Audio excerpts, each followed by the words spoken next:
হে ৰাম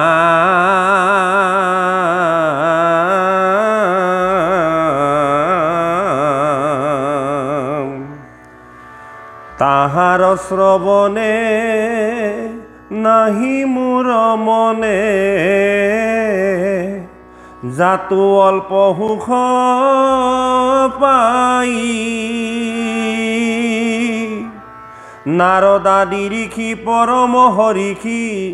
জাকত জুহত্ৰে গাই এ ৰাম কৃষ্ণ কথা পুনু অমিতৰ নিধি আতবিৰকতি নাই কোননো দাৰুণে কৃষ্ণ কথা মিত্ৰে বিৰকতি হৈবে পাই এ ৰাম পুৰুষৰ কৰ্ণ পথে প্ৰৱেশিয়া ছেদ কৰা গৃহৰতী হেন কৃষ্ণ কথা নুশুনিবে সদা কোনেনো অধমমতি। তেওঁ আজি কৈছে যে কোন আছে সেইজন অধম এই সংসাৰত যিজনে কৃষ্ণ কথা শুনি পেলাই বিৰগতি আহে, কৃষ্ণ কথা শুনিবলৈ ইচ্ছা প্ৰকাশ নকৰে, কৃষ্ণ কথা কৰ্ণৰ পথেদি সোমাই যে কিয় তেওঁ গৃহত থকা ৰতিবিলাক দূৰ নকৰে। ক'ত আছে সেইজন অধম? কিন্তু সেইজন অধম এই সংসাৰত আছে। তেওঁ দুখ প্ৰকাশ কৰিছে যে যি নামেৰে মানুহক গতি দিব পাৰে, যি নামে মানুহক আনন্দ দিব পাৰে, যি নামে মানুহৰ জীৱনৰ সকলো সমাধা পূৰণ কৰি দিব পাৰে, মহামন্ত্ৰ, তেনেহেন মহামহন্তকো আজি অৱজ্ঞা কৰিছে। কোনে অৱজ্ঞা কৰিছে? দুৰ্যোধন, দুঃশাসন, ৰাৱণ, কুম্ভকৰ্ণ নিচিনা সেই মহাপ্ৰতাপীসকলৰ কথা কৈ আছে। আৰু তেনে মহাপ্ৰতাপী আমাৰ মাজতো নথকা নহয়। আজি বিদুৰে সেইবিলাকৰ কথা কৈ আছে যে দুৰ্যোধন আজি কৃষ্ণৰ বিমুখ, ধৃতৰাষ্ট্ৰ কৃষ্ণৰ বিমুখ লোক, যাৰ কাৰণে আজি সবংশে ধ্বংস হৈ গৈছে বা ধ্বংস হ'বলৈ গৈ আছে। ৰাৱণ, কুম্ভকৰ্ণ, জৰাসন্ধ এইবিলাক কৃষ্ণ বিমুখ। যে যি নামেৰে এনে এক মহান ঔষধ বা এনে এক মহান তৃপ্তি পায়ো যেতিয়া গ্ৰহণ কৰিবলৈ ইচ্ছা কৰা নাই, কোন তেনেকুৱা অধম এনেধৰণে তেওঁ খেদ প্ৰকাশ কৰিছে। হে ৰাম তজু সখা ব্যাসে এহি অভিলাষে কহিলা ভাৰত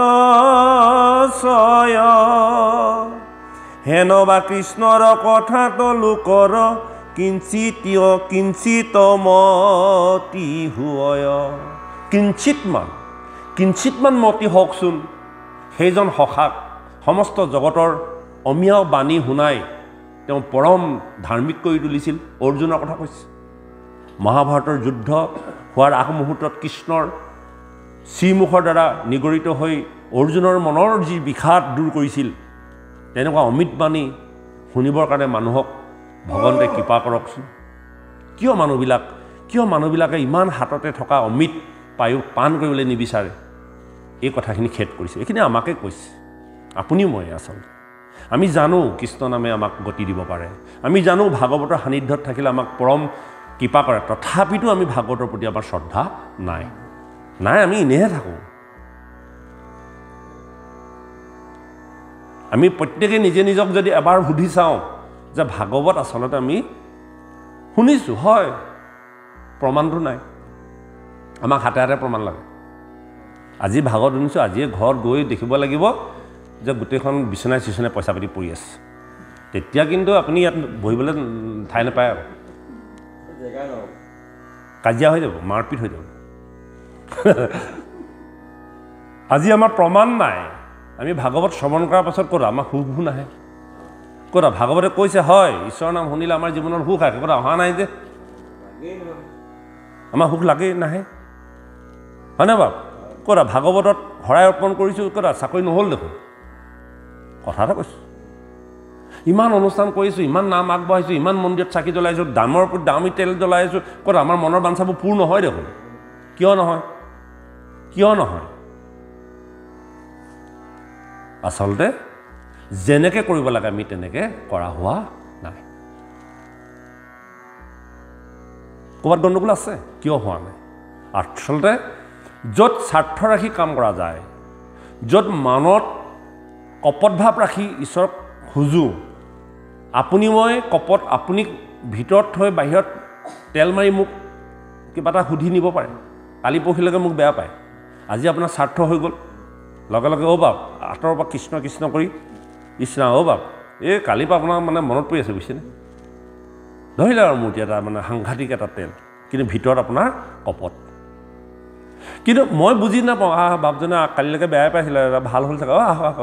নাপায় আৰু আজি মাতিছে ন আহ ভাল বাহ খাই খাই তেওঁ যে ভিতৰত এটা সাংঘাতিক কপট আছে মইতো নাজানো আমি বিষয় লোকসকলে এইটো বুজি নাপাওঁ কিন্তু ভগৱানে এইটো জানে দেহাও তুমি কি ভাবি মোক ভাজিছা মই নাজানো তুমি আজি দুখন তিনিখন সহায় দিলে মই মানি ল'ম নেকি কালি পৰহিলৈকে তুমি ঈশ্বৰৰ কথা শুনিবলৈ মন নাই আৰু আজি তুমি মই সহায়খনৰ লোভত আছোঁ নেকি কথাটো বুজক ভালকৈ মই যদিও ধেমালিকৈ কৈছোঁ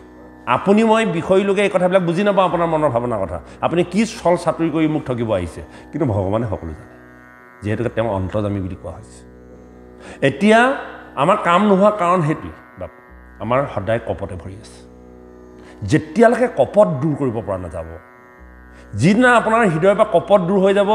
নিষ্কামভাৱে আপুনি কৰ্ম কৰিব সেইদিনাখনি ভগৱান আপোনাৰ চাকৰ ভকত বৎসল আপুনি ভগৱন্তক গৰুকেইটা এৰাল দি থৈ আহ বুলি ক'লে এৰাল দি থৈ বুলি কৰি আছে কৰোৱাই আছে দাস হৈ থাকে দাস চাকৰ হৈ যাব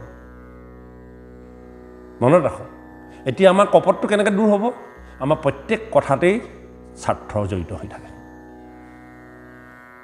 নাম গাইছোঁ তাতো পইচা দিব লাগিব কম বেছি হ'লে নহ'ব হয়নে বাৰু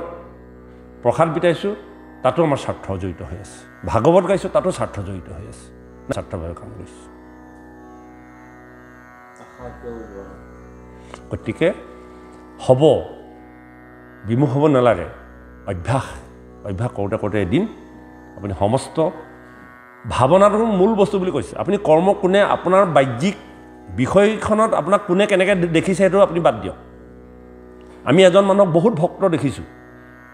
তেওঁ ক'লেই ঈশ্বৰ আহি যাব নেকি এনেকুৱা দেখিছোঁ কিন্তু তেওঁ নাহিব পাৰে কোনোবা এজন হয়তো অসুৰ তেওঁ ঈশ্বৰৰ সাধনা কৰা নাই হয়তো তেওঁ ক'লেই ঈশ্বৰ আহি যাব পাৰে কোনে কেনেকৈ ঈশ্বৰৰ উপাসনা কৰিছে আপুনি নাজানে অন্তৰখন কাৰ কেনেকুৱা বুজি নাপাওঁ আমি একোটা ভাও আমি একোটা ভাও ধৰি আছোঁ বৈষ্ণৱৰ বেশ ধৰি হে ৰাম তজু সখা ব্যাখে এহি অভিলাষে কহিলা ভাৰত ছয় হেনবা কৃষ্ণৰ কথাত লোকৰ কিঞ্চিত মতি হুয় তজু সখা ব্যাখে এহি অভিলাষে কহিলা ভাৰত ছয় গতিকে তেনে লোকৰ কথা মই আজি পৰম দুখিত হৈছোঁ যে কিঞ্চিত মান যদি তেওঁলোকে যদি সেই কথাটো যদি চিন্তা কৰিব পাৰিলেহেঁতেন জগতখনত ইমান অপায়মিক নহ'লহেঁতেন কৃষ্ণ সামৰিলোঁ নি সামৰিলোঁ ৰ'ব হেৰি কৰোঁ ছবি অকণমান আছে এইখন গাই একেবাৰে পদত থৈ দিওঁ দেই ছবিখন গাই দিব লাগে আচলতে ছবি মানে হ'ল ঈশ্বৰৰ ৰূপটো সেইটো এৰিব নালাগে তাৰমানে কৃষ্ণ পঞ্চম অধ্যায় ছবি মৈত্ৰেয়ৰ ওচৰলৈ বিদুৰৰ গমন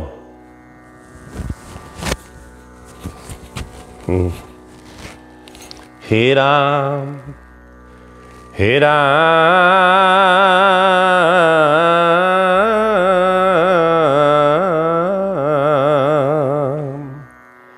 হৰি কথা ৰখে যদি প্ৰৱেশ ভৈলে কমতি শুনি কটাৰ ফল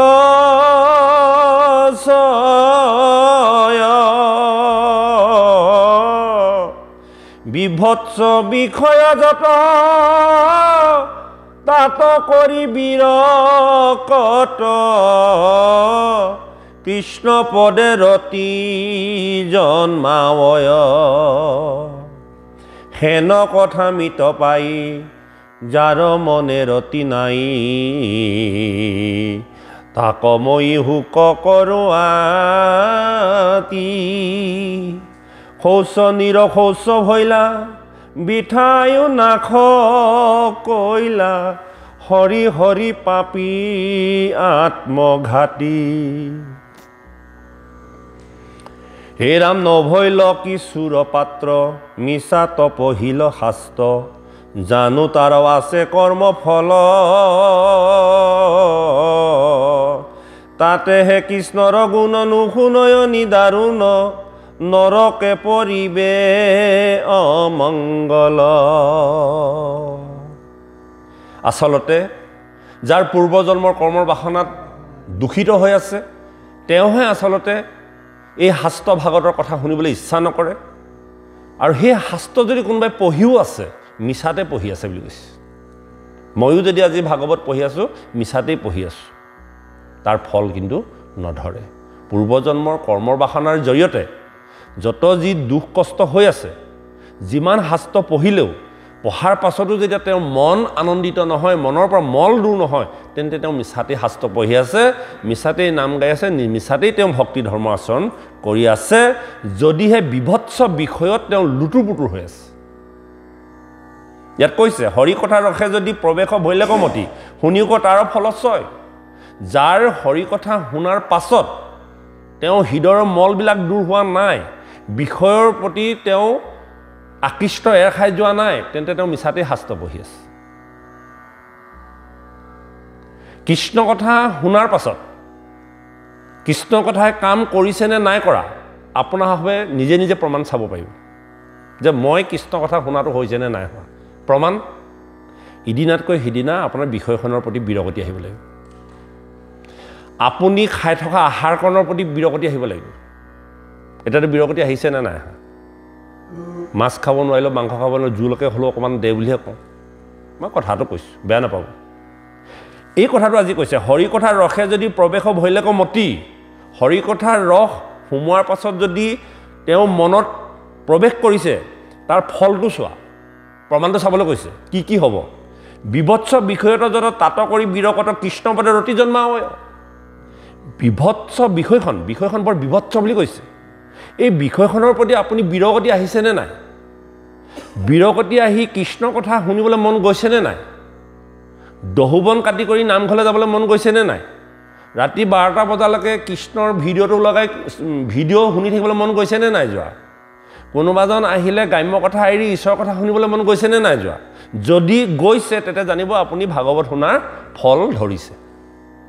যদি মন যোৱা নাই কোনোবাই যদি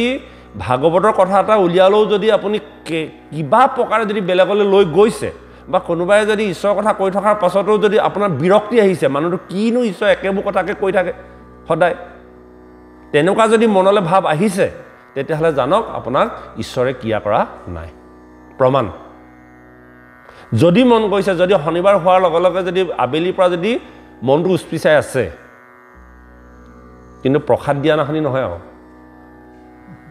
বোলে আজি দুঘৰে দিছে অকণ সোনকালে যাব সেইটো নহয় একো নাই সেইদিনাও যদি আপোনাৰ 10টা বন আগতীয়াকৈ কৰি ভাগৱত ভাগ শুনিবৰ কাৰণে আজি কি হ'ব কৃষ্ণ কথা কি ওলাব পাৰোঁ আজি এনেকুৱা এটা যদি উৎসুক মনেৰে যদি আপুনি আগ্ৰহী হৈছে জানক তেতিয়াহ'লে অতদিনে শুনা ভাগৱতৰ ফল ধৰিছে সেইটোকে কৈছে ফলস্বয় যদি হোৱা নাই তেন্তে জানক আপুনি নিজে নিজক প্ৰশ্ন কৰক এইটো কোনো ময়ো উত্তৰ দিব নালাগে ভাগৱতো উত্তৰ দিয়া নাই আপোনাক নিজে নিজে চাবলৈ কৈছে যে অতদিনে আপুনি ঈশ্বৰৰ কথাত ৰতি হৈছেনে নাই হোৱা আপুনি ফল ধৰিছেনে আপুনি নিজে এবাৰ প্ৰমাণ চাওক যদি কোনোবাই কৈ থকা ঈশ্বৰৰ কথাও শুনিবলৈ যদি মন যোৱা নাই গাই থকাখিনিও যদি মনলৈ অহা নাই বা যাবলৈ মন যোৱা নাই তেতিয়াহ'লে জানক আপোনাৰ ঈশ্বৰৰ কথা কামত অহা নাই হেন কথামিত পাই যাৰ মনে ৰতি নাই তাক মই শোক কৰোঁ আতি মই দুখ লাগে সেইবিলাক মানুহৰ প্ৰতি যাৰ ইমানখিনি কৃষ্ণ কথা শুনাৰ পাছতো ৰতি অহা নাই শৌচ নিৰশৌচ ভৈলা বায়ু বিঠা বায়ু নাশ কৈলা হৰি হৰি পাপী আত্মঘাতী আৰু সেইজন শৌচ অশৌচ সকলো ত্যাগ কৰি আত্মঘাতী হৈছে আত্মঘাতী সেইজন এই গছত ওলমি দিয়াজনক আত্মঘাতী বুলি কোৱা নাই আপুনি ময়ো এজন আত্মঘাতী ছুইচাইড কৰি আছোঁ ছুইচাইড মানে আত্মঘাতী মানে নিজে নিজক মৰা ইমান কৃষ্ণ নাম কলিযুগত ওপৰতে থকাৰ পাছতো আমি কৃষ্ণ কথা শ্ৰৱণ কৰিবলৈ হেঁপাহ নগৈ বিভৎস বিষয়খনতে মনটো আপ্লুত হৈ থকা মানুহজনেই জীৱনতেই একোজন মৰা মানুহ আমি জীৱনতে একোজন মৰা মানুহ জীৱনতে জীয়াই আছোঁ উশাহটো লৈ আছোঁ কাৰণেহে কিন্তু মানুহ হিচাপে আমি কাহানি মাৰি মৰিলোঁ জীয়াই থাকোঁতেই মৰা মনত ৰাখিব দেই বৰ গুৰুত্বপূৰ্ণ কথা কৈছে আমি প্ৰত্যেক একোজন এটা যন্ত্ৰ নিচিনা বস্তু উশাহটো আছে কাৰণে নহ'লে আমাৰ মানুহ নামৰ গুণ মানুহ নামৰ তত্ত্ব মানুহ নামৰ শক্তি মানুহ নামৰ ভক্তি একো নাই তাৰমানে আমি জীৱনতে একোজন মানুহ কাহিনী মাৰি মৰিলোঁ এই কথাটোকে কৈছে যে শৌচ নিৰশৌচ ভৈলা বিঠা আয়ু নাশ কৰিলা হৰি হৰি পাপী আত্মঘাতী বৰ সাংঘাতিক কথা কৈছে হে ৰাম নভৈল কিছুৰু পাত্ৰ মিছাত পহিল শাস্ত্ৰ জানো তাৰ আছে কৰ্ম ফল তাতেহে কৃষ্ণৰ গুণ নুশুনয় নিদাৰুণ নৰকে পৰিবে অমংগল সেইজনক নৰকত পৰিব নৰক মানে এই যে মৃত্যুৰ সময়ত বহুত যন্ত্ৰণা খাই খাই গুৱে মুতে একেলগে সেই দিনকেইটালৈ এবাৰ মনত পেলক বা সমস্ত আই সমস্ত আমি ভয় খাই আছোঁ সেই দিনকেইটালৈ ভাগৱত পঢ়ি ধন ধান আহিব বুলি ভাগৱত নপঢ়িব ভাগৱতৰ পৰা আপোনাৰ জীৱনত পূৰ্বজন্মৰ সঞ্চিত পাপখিনি শেষ কৰি মৃত্যুৰ সময়ত যাতে তাৰ পৰা পৰিত্ৰাণ পাব পাৰি এই কথাটো ৰত্নাকৰ নাম শুনিছে নাই ৰত্নাকৰ আমি প্ৰত্যেকে একোজন ৰত্নাকৰে মানুহ মাৰি পিতৃ মাতৃক পোহপাল দিয়ে এদিন ব্ৰহ্মা আৰু নাৰদ গ'ল ব্ৰাহ্মণৰ ভেগ ধৰি নাৰদ দে বস্তু দে তাহাঁতি কৈছে আমি বস্তুটো দিম বাৰু ডাঙৰ কথা নহয় আজিলৈকে কোনো মানুহ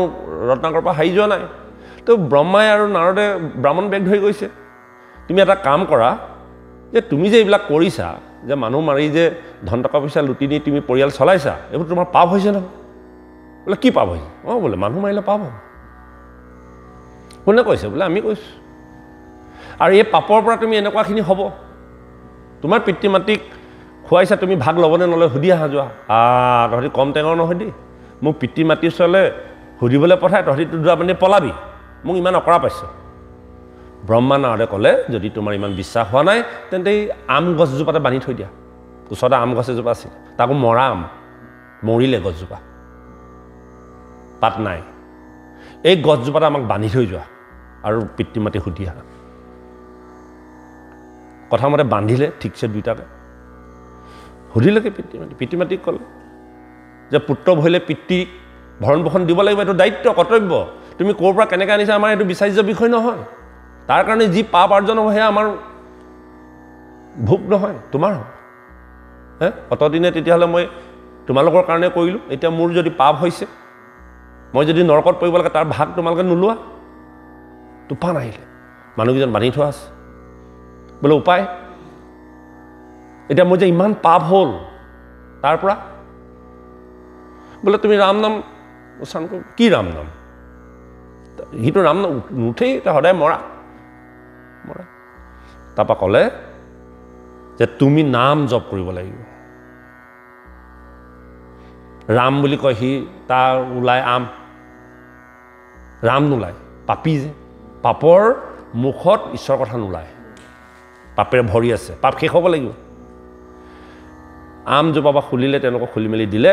যে তুমি এই আমজোপাৰ তলতে এই আমজোপা এজোপা কি গছ বোলে আমটো ফুটে আকৌ ৰামটো নুফুটে আমটো ফুটে সৰু ল'ৰা ছোৱালীবোৰক ৰাম ক'বলৈ ক'বচোন নুফুটে কৈ চাবচোন একেবাৰে কেঁচুৱা ল'ৰা ছোৱালীবোৰক ৰামটো ফুটাব নোৱাৰে আম বুলিয়ে ক'ব সংস্কাৰ হোৱা নাই ৰাম ইমান সহজ নহয় কিন্তু বৰ কোমল কিন্তু সৰু ল'ৰা ছোৱালীয়ে ফুটাব নোৱাৰে তাৰপিছতে তাতে বহিলে আমকে কৈ থাকিবলৈ দিলে যেতিয়ালৈকে আম কৈ থাকিবা আম কওঁতে এদিন তেওঁ এই গছজোপাত ৰাম নাম ফুটিব আৰু ফুটোতে যিদিনাখনি গছত কুঁহিপাত ওলাব আৰু কুঁহিপাত ওলালে জানিবা তোমাৰ পাপ শেষ হৈ গৈছে বহু বছৰ আম কওঁতে ৰাম হৈছেগৈ আৰু কুঁহিপাত মেলিছে ডাল ফুল চব মানে ভৰপূৰ হৈ গ'ল গছজোপা আৰু তেওঁ গাত উৰিয়ে সাফলো বান্ধি মাংস নাই হাড়ৰ মাজত জীৱ সোমাই আছে যেতিয়া ৰাম কৈ আছে যিমানেই ৰাম কৈছে সিমানে গছজোপা কুঁহপাত ওলাইছে, ডাল ভৰি গ'ল। বহু বছৰ পাছত তেওঁ চেতন শক্তি ঘূৰাই পালে। ঘূৰাই পোৱাৰ পাছত দেখিছে ক'ত আছোঁ মই, এখন বেলেগ পৃথিৱী দেখিছে, বেলেগ এখন জগত দেখিছে। আৰু সেইদিনাৰ পৰাই তেওঁ কি কৰিছে, ৰামৰ কাহিনী লিখিছে আৰু লিখি তেওঁ পাপ খন্দাইছে। উদাহৰণ আছে। গতিকে ৰাম নামৰ জপে আমাৰ সমস্ত পাপ নাশ হয়। আমি ভাগৱতত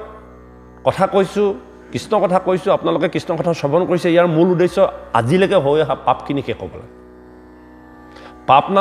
পাপখিনি শেষ কৰিব পৰা এক নামৰ ঔষধ হ'ল ৰাম। বাহিৰখন আপুনি চাবোনে ধুই চাফা কৰিব পাৰিব, কিন্তু ভিতৰখন ৰাম নাম। আমি সাধু হৈ ভাগৱত পঢ়া নাই, পাপী হৈ ভাগৱত পঢ়িছোঁ। ৰত্নাকৰে যেনেকৈ ৰাম নাম উচ্চাৰণ কৰিছে, আমিও আজিলৈকে জীৱনৰ কৰি অহা পাপৰ পৰা পৰিত্ৰাণ পাবৰ কাৰণে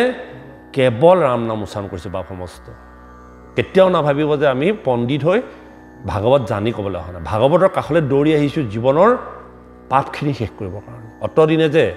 পাপ কৰি আহিলোঁ। আপোনালোকে প্ৰত্যেকে এই কথাটো এবাৰ এবাৰ ভাবক। আপোনাৰ মোৰ জীৱনত যদি যন্ত্ৰণা আহি আছে, পাপ সঞ্জীৱিত হৈ আছে, আৰু এইটো প্ৰমাণ আছে বুলি কৈছে যে ভাগৱতৰ সান্নিধ্যত থকা মানুহৰ আয়ুস বাঢ়ে, ভাগৱতৰ সান্নিধ্যত থকা মানুহৰ চকু দৃষ্টি ঘূৰাই পায়। যি মানুহে ভাগৱত একেৰাহে পঢ়ি আছে তেওঁ চকু দৃষ্টি পুনৰ ঘূৰাই পাইছে। আৰু ভাগৱত শ্ৰৱণ কৰি থকা মানুহ 8 বয়সতে মৰা নাই। 8 বয়সতে মৰি থকা মানুহ সেই কি টাউনত বিলাসী জীৱন যাপন কৰি থকা ভাগৱতী লোকবিলাক দেখিছেনে আপোনালোকে? চাবচোন, শুনিছে নেকি ক'ৰবাত? দা বাপ নাই মৰা, বয়সতে মৰিছে। 2-এজন ক'ৰবাত কিবা এটা হৈছে বেলেগ কথা, কিন্তু ঈশ্বৰৰ সান্নিধ্যৰ ঈশ্বৰৰ সন্মুখত থকা লোকৰ দিনক দিনে আয়ুস বৃদ্ধি হয়, তেজস্বী হৈ যায়, ৰং বেলেগ হৈ যায়, সুস্বাস্থ্য হৈ যায়, চকু ঘূৰাই পায়, মন আনন্দ হয়, শক্তি ঘূৰাই পায়। বহু সময় বহি থাকিব পৰা কেপাচিটি কেৱল ভাগৱত গোৱা মানুহে পাৰিব। এই যে পালনামত সেই ভকতজন বহি থকা দেখিলে ন, সেই বয়সৰ 80-70 বছৰ বয়সীয়াজনে যি বহিলে ৰাতিপুৱালৈকে নুঠিলে, এয়া কেৱল সম্ভৱ হয় সাধন ভক্তি থকা লোকে। কোনো ৰাজকীয় মাৰ্গৰ মানুহে তেনেকৈ বহি থাকিব নোৱাৰে। প্ৰমাণ। আৰু আমিও এই কথাটো অনুভৱ হৈছে। সেইদিনা আমি অনুভৱ হৈছে 6 ঘণ্টা, 7 ঘণ্টা, 10 ঘণ্টা। মই এজন কৰ্মচাৰী, চাকৰি কৰা মানুহ। পালনামতো সেয়া হিলা নাই, অসুবিধা হোৱা নাই। আজি কিবা এটা কাৰণত এনেই এটা লগ হৈ গৈছে বেলেগ কথা, এইটো এনেই হেৰিহে হৈছে, অসুবিধা নাই। কিন্তু এতিয়া আকৌ সেইটো আপুনি ৰাতিলৈকে যদি এনেকৈ বহি থাকিব কয়, ঈশ্বৰৰ কৃপাত দেই, আমাৰ কোনো শক্তি নহয়, গতিকে তেওঁ বহাই ৰাখিব। গতিকে এই কথাবিলাক কেনেকৈ হয়? এই কথাবিলাকে প্ৰমাণ কৰিছে যে শৌচ নিৰশৌচ ভৈলা বিঠা আয়ু নাশক কৈলা, হৰি হৰি পাপী আত্মঘাতী, নভৈল কিশোৰ পাত্ৰ মিছাত পহিলা শাস্ত্ৰ জানো তাৰো আছে কৰ্মফল। তেওঁ হৃদয়ত কৃষ্ণ নাম নোসোমোৱা মূল কাৰণ হ'ল তেওঁ কৰ্মফল আছে, ভুগিব লাগিব। তাৰমানে তেওঁ আকৌ ঈশ্বৰৰ নাম শুনিলে ভুগিবলৈ নাপাব নহয়। গতিকে তেওঁ যিকোনো প্ৰকাৰে আমাক চাব। মই সেইদিনাখনি আমাৰ বাপজনক কৈছিলোঁ এটা কথা, যে এই যে কিছুমান মানুহ আহি যে সমাজত ফটককৈ কিবা এটা লাগেহি, তাৰমানে কিবা এটা পুণ্য হয় ক'ৰবাত আহি পায়, পুণ্যকণ শেষ হয় লগে লগে তাৰপৰা যাব হয়ে। তাৰমানে এইটো কিবা এটা লাগিবই লাগিব, তাৰমানে তেতিয়াহে উচাত মাৰি গুচি যাব পাৰিব। নাৱনী হেনাবোৰ যেনেকৈ আঁতৰাই লৈ গৈছিল, ঠিক তেনেকৈ লৈ যায়, নোৱাৰে বহি থাকিব ইয়াত। কিবা এটা কাৰোবাৰ লগত তামোল এখনৰ লগত থোটা মোজা লাগি তুফান যাবগৈ। আৰু মই আৰু এই নাম গ'লে নাহোঁ। তাৰমানে সেই কামটো কোনে কৰালে? ঈশ্বৰে কৰাইছে যে তুমি যোৱাই ভাল, তুমি ইয়াত নহ'ব ন। বহুত মানুহ, অকল 1-2জন নহয়, বহুত মানুহ চাবচোন, কিবা এটা কাৰণ দেখুৱাই কেনেকৈ ভাগৱতৰ পৰা বঞ্চিত হৈ থাকিব লাগে। আচলতে এই কথাটো ভাগৱতে কৈ আছে নহয়, তাৰ কৰ্মফল আছে, ভুগিব লাগিব। সি যদি ঈশ্বৰৰ কথা শুনে তাৰ পাপ শেষ হৈ যাব। তেতিয়া আগন্তুক মই পানিছমেণ্টটো কেনেকৈ দিম? তাৰ জীৱনৰ কৰ্মফল কেনেকৈ নাশ কৰিম? নহ'ব নহয়, তাৰ যাকে যা। সেইকাৰণে সাধুৰ সংগত ভাগৱতৰ সন্মুখত সকলো থাকিব নোৱাৰে। কোটি কোটি জন্মৰ সঞ্চিত পুণ্যৰ ফলতে ভাগৱতৰ সন্মুখত বহি থাকিব পাৰিব। একদম এইটো ভাগৱতে প্ৰমাণ কৰি দিছে, নোৱাৰে বহিব। একদম প্ৰমাণ আছে। গতিকে মনত ৰাখিব, আপোনালোকে শ্ৰৱণ যেনেকৈ কৰক নকৰক, কিন্তু বহি যে আছেহি, এয়া কোটি কোটি জন্মৰ পুণ্যৰ সাধনাৰ ফল। সাধনাৰ অবিহনে ভাগৱতৰ সন্মুখলৈ আহিব নোৱাৰে, বঞ্চিত কৰাবই। হে ৰাম যেন মধুকৰ চয় পুষ্পৰস উদ্ধাৰয় সেই মতে কৰিয়া প্ৰচাৰ প্ৰভু মোক কৃপা কৰা কয়ো প্ৰাণ গোবিন্দৰ মনোহৰ কথা লীলা যত ক'ত লৈছে হে ৰাম এতেকে কৃষ্ণৰ কথা আমাক পিয়ায়ো এঠা উদ্ধাৰিয়া সৰ্বশাস্ত্ৰ হাৰ যেন মধুকৰ ছয় পুষ্পৰস উদ্ধাৰয় সেই মতে কৰিয়া প্ৰচাৰ হে গুৰুদেৱ এনেধৰণৰ শাস্ত্ৰৰ কথা মোক তুমি পান কৰাই দিয়া যেনে মধুবিলাকে ইপা ফুলৰ হিপা ফুলৰ পৰা নি যেনেকৈ মৌচাক গঠন কৰে বা ৰসৰ ভাণ্ডাৰ বনায় ঠিক তেনেকৈ তুমি বিভিন্ন শাস্ত্ৰৰ পৰা বিভিন্ন উক্তি বিভিন্ন যুক্তি বিভিন্ন মধুৰস পান কৰি আনি মোক শাস্ত্ৰৰ জ্ঞান দিয়া হে গুৰুদেৱ মই এই যে সংসাৰৰ কথাবিলাকে মোক বিৰক্তি জন্মাইছে বা মোক আমনি দিছে তুমি মোক শাস্ত্ৰৰ পৰম জ্ঞান দিয়া হে ৰাম প্ৰভু মোক কৃপা কৰা কয়ো প্ৰাণ গোবিন্দৰ মনোহৰ কথা লীলা যত সংসাৰৰ যত তাপ পাহৰিয়া থাকো বাপ ডুবি কৃষ্ণ কথা অমিতত সংসাৰৰ যন্ত্ৰণাময় দুখজনক কথাবোৰৰ পৰা আঁতৰি থাকিবৰ কাৰণে কৃষ্ণ কথাত ডুব গৈ থাকিব লাগিব এটাত থাকিবই লাগিব আপুনি ফ্ৰী হৈ থাকিলে নহ'ব খালী বেন চৈতান কা ঘৰ বাপ টোপনি খালী বেন চৈতান কা ঘৰ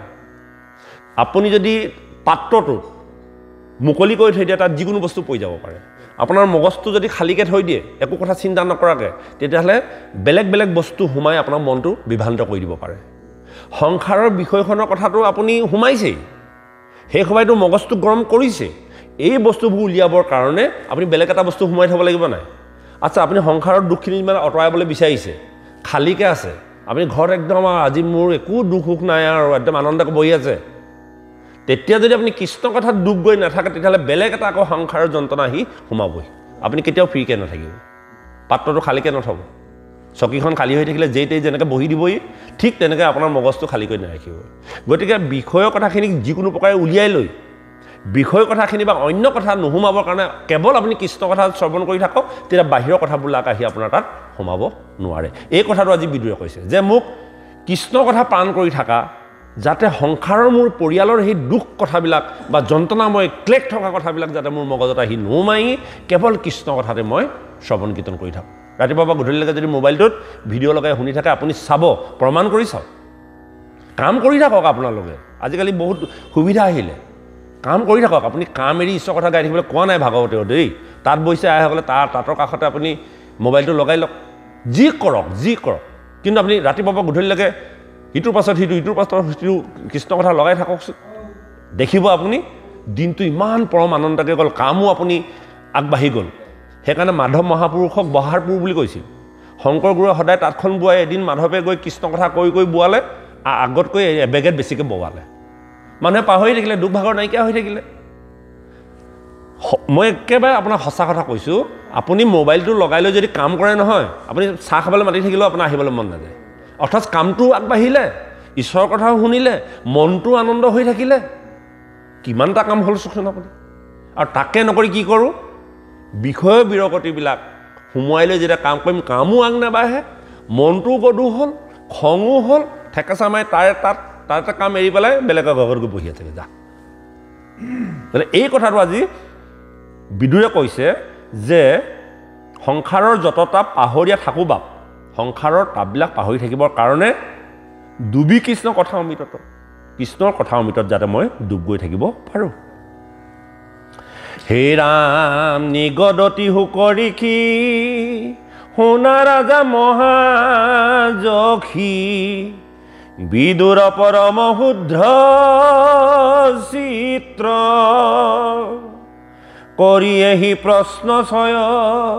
চিতে চিন্তে কৃপাময় প্ৰেমে তম্ভি ৰহিলা তহিত এৰাম বিদুৰৰ দেখি ভাৱ উষাৰু পুত্ৰৰ গাঁও প্ৰেমে ভৈলা সবাংগ পুলক সুমৰি কৃষ্ণৰ বাণী পাছে ৰিখি মহামানী প্ৰশংসি বুলিলা বিদুৰক এ ৰাম জয় জয় কৃষ্ণদেৱ তজু পাৱে কৰো হেব কৃপা কৰা অধমক মুক হে কৃষ্ণ যদুপতি তজু চৰণত ৰতি জন্মে জন্মে ৰহিয়া থাকুক অথনিৰ পৰা আমি যিমান টাইম পাঠটো পঢ়ি আছিলোঁ সিমান টাইমৰ পৰা এজন মানুহ মৌন হৈ আছে কোন বাৰু আপোনালোকৰ মাজত একো কথা নোকোৱাকৈ আছে কেৱল শুনি আছে সেইজন হ'ল মৈত্ৰেয় বিদুৰে কৈ আছে বিদুৰে প্ৰশ্ন কৰিছে প্ৰশ্ন কৰিবলৈ যাওঁতে লগতে নিজেও বহু উত্তৰ দিছে কিন্তু মৈত্ৰেয়ে এতিয়ালৈকে একো কথা কোৱা নাই বিদুৰৰ সকলো কথা শুনি ল'লে এতিয়া বিদুৰে কৈ থকা প্ৰশ্নবিলাকৰ উত্তৰ দিবলৈ মৈত্ৰেয় প্ৰস্তুত হৈছে লগতে ধন্যবাদ দিছে ধন্য তোমাৰ নিচিনা এজন মহামতী লোকক তোমাৰ প্ৰশ্নৰ উত্তৰ দিবলৈ পালে মই পৰম কৃতাৰ্থ হ'ম তোমাৰ উত্তৰত সমস্ত জগত কল্যাণ হ'ব এতিয়া মৈত্ৰেয়ে বিদুৰৰ প্ৰশ্নবিলাকৰ উত্তৰ লাহেকৈ দিব হে ৰাম তজু ভকতৰ আতি সৰ্বক্ষণে শৌকৰতি গুণ নামৰ হুক বদনে হে কৃপাময় হৰি বুলু দান্তে তিন ধৰি বন্ধু মুক নেৰি বা মৰণে বিদুৰে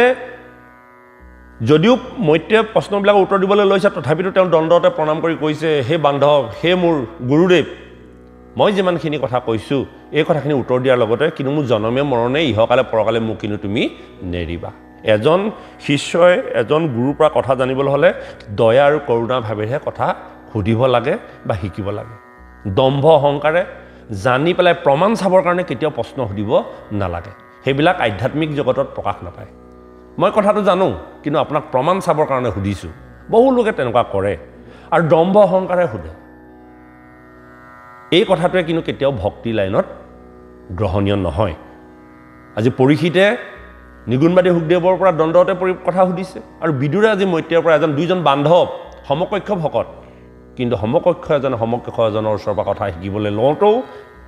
পৰম বিনয় বচনেৰে কথাখিনি কৈছে আৰু কৈছে যে ইহকাল পৰকাল মোক তুমি নেৰিবা হে বান্ধৱ হে ৰাম সমজ্যাৰ যত লোক নিন্দা নুবুলিবা মোক তুষ্ট হৈও কৃষ্ণ কথা শুনি ইটো মহাভাগৱত কোনে আৰু পাৱ তত্ৰ বিচাৰ কৰিও মনে গুণি কিন্তু ভাষ্য টিকা চাই ইহাৰ পৰীক্ষা লৈ তেবে নিন্দা কৰিবা আতাই অবিচাৰে নিন্দা যেবে পুণ্য ক্ষয় হৈবে তেবে মোৰ পুনু কিছু দুখ নাই কোনোবা এজনক বেয়া বুলি ক'বলৈ যাওঁতে কোনোবা এজনক ভুল বুলি ক'বলৈ যাওঁতে তেওঁ প্ৰকৃততে টিকা ভাষ্যবিলাক চাই ল'ব লাগে ইনে কৈ দিলে নহ'ব আজি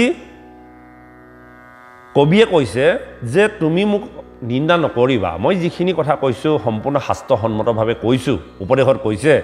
যে যদি তুমি মোক নিন্দা কৰিবলৈ গৈছা তেতিয়াহ'লে তুমি তাৰ আগতে টিকা ভাষ্যবিলাক চাই ল'বাচোন এইবিলাক কথা টিকা ভাষ্যত আছে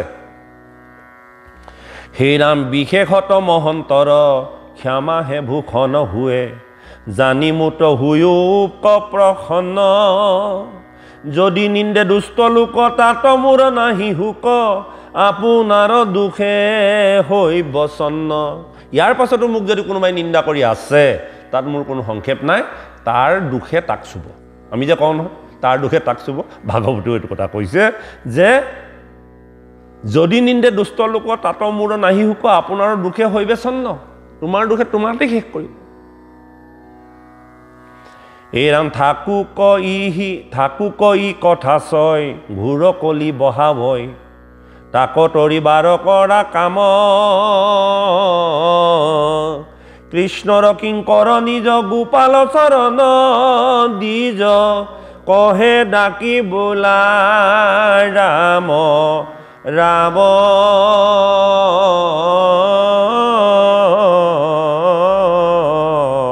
কৃষ্ণ হৰি ৰাম ৰাম। গতিকে গোপাল চৰণ দ্বিজে কৈছে যে নিন্দা নকৰিবা, যদি তোমালোকে নিন্দা কৰা বা কোনোবাই যদি নিন্দা কৰে তেওঁ সেই দুখৰ কাৰণে তেওঁ নিজে চন্ন হ'ব। એટલે কৃষ্ণৰ কথা বুলি ভাবি মই কৈছোঁ, কোনে কৈছে তাৰ কথা নহয়। মই যদি কথাখিনি কওঁতে যদি কোনোবাখিনিত ভুলো হৈ গৈছে, কিন্তু এটা কথা জানা যে তেওঁ কৈ আছে কৃষ্ণ কথা। তে কৃষ্ণ কথাত মোক এজন বাপে কৈছিলে সেইদিনাখনি, কৃষ্ণ কথা ভাল বেয়া নাই নহয়। কৃষ্ণ কথা এনেকুৱা নহয় নহয় যে আপুনি ভালকৈ ক'লে তেওঁ বেয়াকৈ ক'লে। আপুনি কৈ থকা কথাখিনিতো কৃষ্ণ কথা, আপুনি নিজে সেইটো হীনমন্যতাত ভুগিছে। আচলতে আমুকে পঢ়িলেহে ভাল, তামুকে পঢ়িলেহে বেয়া, এনেকুৱা কথা কৃষ্ণৰ কথাত নাই। কৃষ্ণৰ কথা প্ৰত্যেকবোৰ কথাই অমিত অমিত বুলি শ্ৰৱণ কৰিব লাগে। তাত বিবেচনা কৰিব নালাগে ভাল বেয়া উচ্চ নিচ্চ। আমাৰ মাজত সেইটো এটা ডাঙৰ মহাদোষ। আজি সেই কথাটো ইয়াত কৈছে যে থাকুক ই কথা ছয় ঘূৰকলি বহা হয় তাক তৰিবাৰ কৰা কাম কৃষ্ণৰ কিংকৰ নিজ গোপালৰ চৰণৰ নিজ কহে ডাকি বোলা ৰাম ৰাম। যে তোমাক যিখিনি মই কথা কৈছোঁ কৃষ্ণ কথা বুলি শুনি সমস্ত দুখৰ দুখী নকৰি, যদিও মই কথাখিনি ক'ব জনা নাই তথাপিতো কৃষ্ণ কথা বুলি সন্তুষ্ট হৈ মোক সমস্ত অপৰাধৰ পৰা মাৰ্জনা কৰিবা। আমিও গোপাল দ্বিজৰ ভাষাৰে কথাখিনি কৈ আজিলৈ ইমানতে বিৰাম দিছোঁ। সেই প্ৰভুসকল কেইবাদিনো নাই, গতিকে অকণমান দেৰি হৈছে, এটা এটা পাঠ সমাপ্তি হ'লে ভাল। পুনৰ আমাৰ পদত থাকিলে ৬ষ্ঠ অধ্যায় পদ মৈত্ৰেয়ৰ দ্বাৰা ভাগৱত লীলা বৰ্ণন। বৰ ধুনীয়া, এতিয়া গোটেই ভাগৱতৰ লীলাৰ সম্পৰ্কে কথাখিনি ক'ব। এইখিনি প্ৰশ্নখিনি কৰিলে ইয়াৰ পাছৰ দিনৰ যিটো পাঠ হ'ব অত্যন্ত গৃহতত্ত্ব হ'ব, পৰমাৰ্থিক কথা ক'ব। আপোনাৰ মোৰ মাজত উদয় হোৱা প্ৰশ্নবিলাকৰ কথা উপস্থাপন কৰিব। মৈত্ৰেয়ৰ দ্বাৰা ভাগৱত লীলা বৰ্ণন, ভাগৱতৰ লীলাৰ সম্পৰ্কে বৰ্ণনা কৰিব। গতিকে ভাল লাগিব। আমি অহা পৰম পবিত্ৰ দিনত যাতে আকৌ একমুখী হৈ ইয়াৰ পাছৰখিনি কথা যাতে উপস্থাপন সুন্দৰভাৱে শ্ৰৱণ কৰিব পাৰোঁ। ভগৱন্তে সকলোকে ভালে কুশলে ৰাখক, ঈশ্বৰৰ চৰণত আপোনাসৱক ৰাখক, আমাকো সুস্বাস্থ্য প্ৰদান কৰক, আপোনাসৱে আশীৰ্বাদ কৰিব। সমস্তজনৰ কল্যাণ সাধন কৰি আজিলৈ মহাভাগৱত ইমানতে বিৰাম দিলোঁ। কৃষ্ণ জয়।